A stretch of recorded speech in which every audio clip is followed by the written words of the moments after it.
আসসালামু আলাইকুম বন্ধুরা, আশা করি সবাই সুস্থ আছেন। বন্ধুরা, ইসরায়েলে নিযুক্ত মার্কিন রাষ্ট্রদূত মাইক হাকাবি রিসেন্টলি তার বক্তব্যে বলেছেন, ইসরায়েল ছাড়া যুক্তরাষ্ট্রের কোনো অস্তিত্ব থাকবে না। গত মঙ্গলবার ১৬ই জুন সন্ধ্যায় অধিকৃত পশ্চিম তীরের বেথেলহেম থেকে প্রায় ৬ কিলোমিটার দক্ষিণ পূর্বে অবস্থিত যে হেরোডিয়াম ন্যাশনাল পার্ক রয়েছে, সেখানে আয়োজিত একটি বসতি স্থাপনকারী সম্মেলনে তিনি এই কথা বলেন। ইসরায়েলের সংবাদ মাধ্যম মারিভের প্রতিবেদন অনুযায়ী এই অনুষ্ঠানের শিরোনাম ছিল জুডিয়া অ্যান্ড সামারিয়া, ইসরায়েলি ঐতিহ্য এবং প্রত্নতত্ত্ব বিষয়ক আন্তর্জাতিক সম্মেলন। উল্লেখ্য, জুডিয়া এবং সামারিয়া হলো পশ্চিম তীরের জন্য ইসরায়েল কর্তৃক ব্যবহৃত বাইবেলীয় যে পরিভাষা রয়েছে সেটি। দেখুন, অত্যন্ত গুরুত্বপূর্ণ এই প্রেক্ষাপটে ইসরায়েলে নিযুক্ত যুক্তরাষ্ট্রের রাষ্ট্রদূত তার বক্তব্যে বলেন, আমার ভূমিকা কেবল ইসরায়েলে যুক্তরাষ্ট্রের প্রতিনিধিত্ব করা নয়, বরং যুক্তরাষ্ট্রের কাছে ইসরায়েলের গুরুত্ব পৌঁছে দেওয়াও। ইসরায়েলের ঐতিহ্য বিষয়ক মন্ত্রী আমিচাই এলিহুকে উদ্দেশ্য করে দেওয়া বক্তব্যে হাকাবি মার্কিন প্রেসিডেন্ট ডোনাল্ড ট্রাম্পের ওই দিনের যে মন্তব্য রয়েছে তার সরাসরি পরোক্ষ প্রতিক্রিয়া জানিয়েছেন, এমনটা মনে করা হচ্ছে। জনাব হাকামি তার বক্তব্যে বলেন, এটি নিঃসন্দেহে আপনাদের জন্য ঐতিহ্য, তবে এটি যুক্তরাষ্ট্রের জন্য ঐতিহ্য। ইসরায়েল ছাড়া, ইহুদি ছাড়া আমেরিকা থাকবে না। এই ভূমিতে যা ঘটেছিল তার কাছেই আমরা আমাদের অস্তিত্বের জন্য ঋণী। এখানে বলে রাখা ভালো, ২০২৫ সালের এপ্রিল থেকে রাষ্ট্রদূতের দায়িত্বে পালন করা হাকাবি এই মন্তব্য করেন এমন এক সময় যখন ডোনাল্ড ট্রাম্প G7 সম্মেলনের এক ফাঁকে বলেছিলেন, আমি এবং যুক্তরাষ্ট্র ছাড়া ইসরায়েলের কোনো অস্তিত্ব থাকবে না। এর পাল্টা জবাব হিসাবেই কিন্তু যুক্তরাষ্ট্রের রাষ্ট্রদূত ইসরায়েলে এই মন্তব্য করলেন, যেটি সরাসরি যুক্তরাষ্ট্রের প্রেসিডেন্টের মন্তব্যের একেবারে উল্টো দিকে অবস্থান করে। বিষয়টির গুরুত্ব আমাদের বুঝতে হবে। যুক্তরাষ্ট্রের প্রেসিডেন্ট দাবি করেন যে যুক্তরাষ্ট্র এবং তিনি ছাড়া ইসরায়েলের অস্তিত্ব থাকবে না, আর প্রেসিডেন্টের বক্তব্যের ঠিক অপর প্রান্তে গিয়ে দেশটির নিযুক্ত রাষ্ট্রদূত দাবি করে যে না, প্রেসিডেন্ট পরোক্ষভাবে ঠিক বলেননি, ইসরায়েল ব্যতীতই আমাদের অস্তিত্ব থাকবে না। পরিষ্কারভাবেই এই ঘোষণা এবং এই প্রশাসনিক ইন্টারনাল যে দ্বন্দ্ব রয়েছে তা পরিষ্কার করে যে ইসরায়েলের প্রভাব যুক্তরাষ্ট্রের বিভিন্ন সিনেটর এবং অভ্যন্তরীণ রাজনীতিতে কতটা সক্রিয় এবং কতটা প্রভাবশালী। দেখুন, American Israel public affairs committee, সংক্ষেপে যাকে AIPAC বলা হয়, এর মতো শক্তিশালী লবিং সংস্থাগুলো যুক্তরাষ্ট্রের রাজনীতিতে অত্যন্ত সক্রিয়। তারা মার্কিন নির্বাচনের প্রার্থীদের বিপুল পরিমাণে নির্বাচনী যে অনুদান রয়েছে তা দিয়ে থাকে। কংগ্রেস সদস্যদের নীতি নির্ধারণে সরাসরি প্রভাব খাটায় এই গ্রুপটি। ঐতিহাসিকভাবেই যুক্তরাষ্ট্রের ডেমোক্রেট এবং রিপাবলিকান উভয় দলেই ইসরায়েলের প্রতি শর্তহীন সমর্থন রয়েছে। মার্কিন মূলধারার রাজনীতিতে ইসরায়েল বিরোধী অবস্থান নেওয়াকে রাজনৈতিক ক্যারিয়ারের জন্য অত্যন্ত ঝুঁকিপূর্ণ মনে করা হয়। এছাড়াও ইসরায়েল তার এই ধরনের যে লবিং শক্তি রয়েছে তা ব্যবহার করে ইরানের সঙ্গে পূর্বে হওয়া যে চুক্তি রয়েছে, ৬ জাতির চুক্তি, সেটা কিন্তু বাতিল করতেও সক্ষম হয়েছিল। আর এখানেই সামরিক বিশেষজ্ঞরা এবং বিভিন্ন ভূ রাজনৈতিক বিশেষজ্ঞরা বলেন, ডোনাল্ড ট্রাম্প যদিও একক শক্তির অনেকটা বলে ইরানের সঙ্গে চুক্তি করেছে, এই পরমাণু চুক্তির প্রাথমিক ধাপ শান্তি চুক্তি, সেটি বাতিল করার ক্ষেত্রে প্রশাসনিক ইন্টারনাল যে দ্বন্দ্ব রয়েছে এবং ইসরায়েলের লবিং সেক্টর, সেটি পুরোপুরিভাবে রাতারাতি সিদ্ধান্ত পাল্টে দিতে পারে।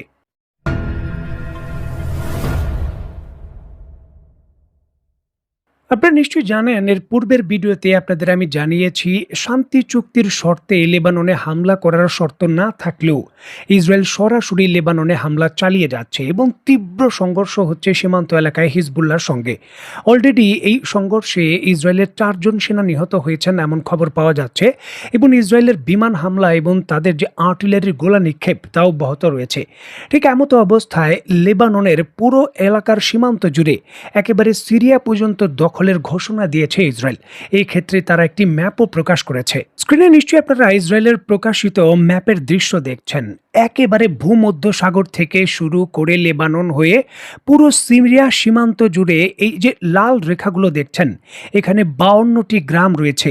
ইসরায়েল ঘোষণা দিয়েছে 10 কিলোমিটারের বেশি এই রেড জোন তৈরি করে পুরোপুরিভাবে লেবাননের এই ১০ কিলোমিটারের বেশি পুরো সীমান্ত জুড়ে বিস্তীর্ণ এলাকা তাদের বাহিনীর নিয়ন্ত্রণে থাকবে এবং এটি তারা কন্ট্রোল করার জন্য, নতুন করে দখল করার জন্য, অধিগ্রহণের জন্য তারা হামলা অব্যাহত রেখেছে। দেখুন, পূর্বে শুধুমাত্র ইসরায়েল এবং লেবানন এই দুই সীমান্তের ক্ষেত্রেই এটি প্রযোজ্য ছিল। তবে বর্তমানে ইসরায়েল সে পরিধি বৃদ্ধি করে একেবারে সিরিয়ার সীমান্ত পর্যন্ত ঘেরাও করে লেবাননকে চারো দিক থেকে ঘিরে ফেলার প্রক্রিয়া নিচ্ছে এবং সেটা বাস্তবায়ন করার তারা ঘোষণা দিয়েছে। যুক্তরাষ্ট্রের কোনো ধরনের প্রতিবন্ধকতা বা কোনো ধরনের নিষেধ তারা মানবে না, তারা এমনটাই কিন্তু বলছে। দেখুন, একটি দেশকে সীমান্ত এলাকায় বাফারিং জোন নামের প্রতিষ্ঠা করে চারো দিক থেকে সেনাবাহিনীর বাংকার এবং বিভিন্ন সামরিক ঘাঁটি অস্থায়ীভাবে তৈরি করে ঘিরে ফেলা দেশটিকে আইসোলেট করার মতো, যাতে কোনোভাবে হিজবুল্লাহর কাছে ইরান থেকে কোনো ধরনের কোনো উপক্রম বা লজিস্টিক সাপোর্ট না পৌঁছতে পারে তা নিশ্চিত করার জন্যই সরাসরি ইসরায়েলের এই পদক্ষেপ। শান্তি চুক্তির কোনো শর্ত অনুযায়ী তারা তাদের এই পদক্ষেপ থেকে পিছু হটবে না। তাদের এই ঘোষণা নতুন করে মধ্যপ্রাচ্যের যে যুদ্ধ পরিস্থিতি তার সরাসরি সমীকরণ পাল্টে দিচ্ছে।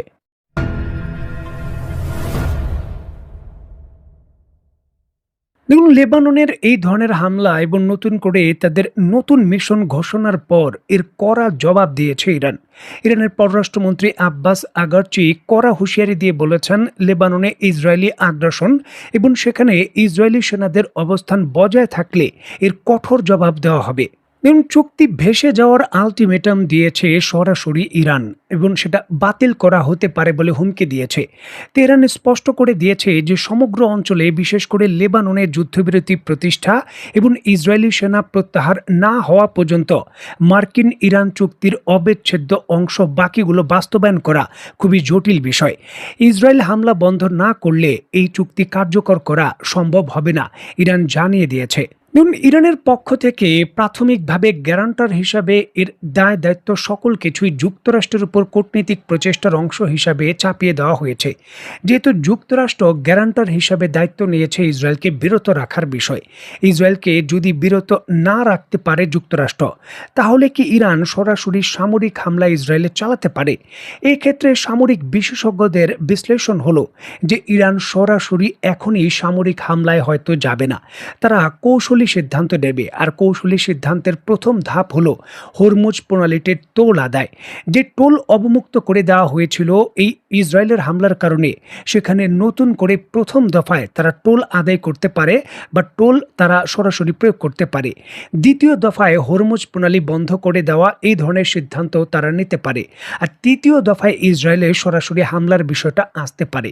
সুতরাং এখানে কূটনীতিকভাবে অন্তত দুইটি প্রচেষ্টা হরমুজ প্রণালীকে নিয়ে ইরান করবে, তারপর হয়তো সরাসরি ইসরায়েলের বিরুদ্ধে সামরিক কোনো পদক্ষেপে যেতে পারে।